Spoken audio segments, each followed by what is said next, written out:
As the head of the research department at Florida Realtors, he oversees the production of the association's widely cited monthly housing market statistics, as well as numerous other economic and statistical research projects.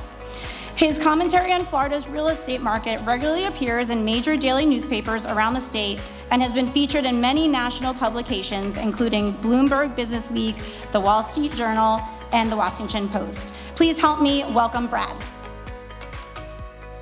Why does it matter to have the best research department on the planet, headed by a superhero, Dr. Brad?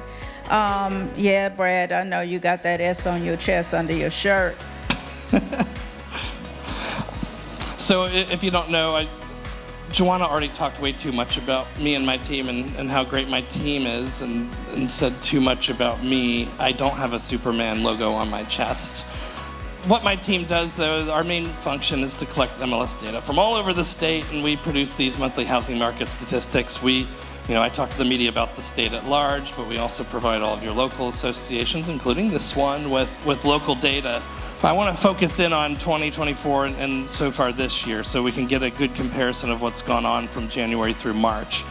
And you saw at the beginning of March, or at the beginning of January, you were up year over year, then slightly down in February and slightly up in March. So for the quarter, you're up about 3.5%. Housing demand here in Florida and pretty much everywhere else, I finally have a simple answer for why something is happening. And it's because mortgage rates are still really high.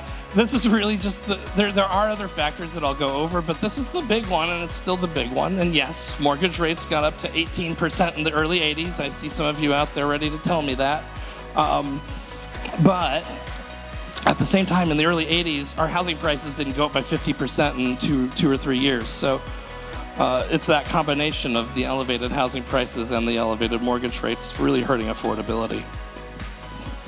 That said, what I really want to focus you on is the beginning of the pandemic, because you can see it very plainly in this chart that the rate at which prices were growing, there's a kink in the curve. It just immediately started shooting up as soon as we got those low rates.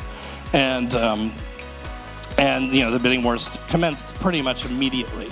So that's all of 2020 and 2021 where we're seeing housing prices rise like that. And then the rates go up and they kind of kill the momentum of prices. This is, by the way, why the Fed uses high interest rates to stop inflation, whether it's inflation in the housing market or inflation in our grocery stores or anywhere else.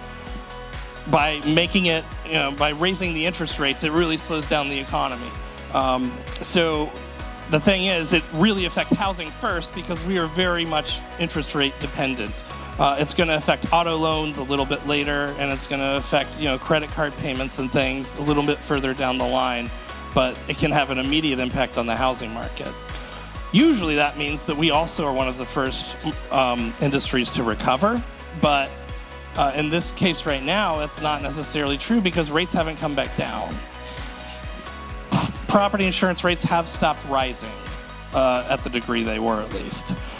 In fact, there's one study I saw done on Florida, and I don't think it included Citizens, but everything else in the state has only grown like 1% over the past year or so.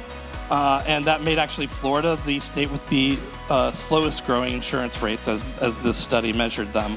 We are starting to see a little more out-migration from Florida than usual. We're still getting a lot of people moving in compared to how many move out, but there are more people moving out than we've seen in several years. You can always reach my team at research@floridarealtors.org. We will answer any questions you have about the data or about the economy. Generally, my outlook for you guys is plan for 2 scenarios. At this point, it's too unpredictable what's going on in the market to bank on interest rates being anywhere in particular a year from now. I would look at 2 scenarios. Consider interest rates stay about the same as they are right now.